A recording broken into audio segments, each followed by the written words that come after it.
I think the manga to anime character design change in Kaiju number 8 is a part of a larger production issue.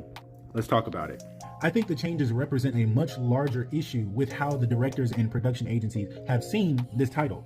And so what I say is, like, I've been trying to get my thoughts out about this, and I think what I've come to the conclusion on is the same way that you can see the change in Kafka going from how he looks in the manga with a more chiseled face, a more athletic body type, and same with Narumi and some of the other characters as well, is that when they changed them from those designs to a more rounded face and less aggressive features, it's a part of a larger back-end decision to make the show more open to the average person, I think.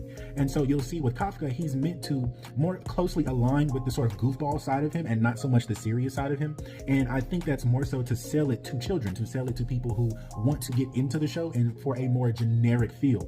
But the problem is I think that has bled into other areas. I think you can see that same issue with their inconsistency in understanding who these characters are and how their character designs really impact that, how you see them, is that whenever you decide to go into coloring a scene, whenever you decide to go into how you want to voice that scene, how you want that voice actor to speak this line, you inevitably have to keep in mind that core decision that you've made to make the character look more lovable, make them look more average.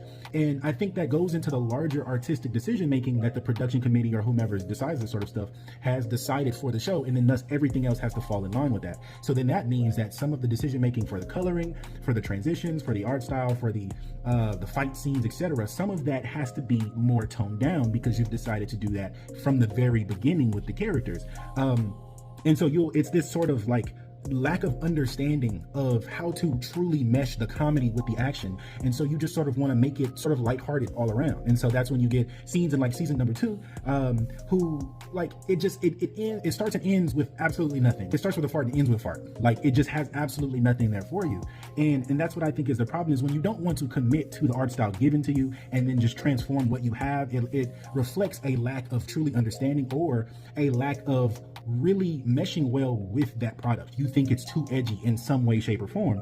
And as we've seen with certain titles in the past, in general, across all genres, is that some of the edgier things are what people like. Some of those things that, have those interesting art designs, people really gravitate towards. And so there's nothing wrong with committing to that art style. There's nothing wrong with building off of that and then making all the other decisions that you make thereafter go in line with that initial decision. But when you backtrack, when you sort of two-step and you don't really know which direction to go in, that's when you lead to issues that people are trying to figure out what your title is trying to give them, what sort of tone you want to have to it, and then it just does less. It doesn't do as well. I've had people tell me that they put it down episodes 6, 7, and 8 because it just wasn't given anything.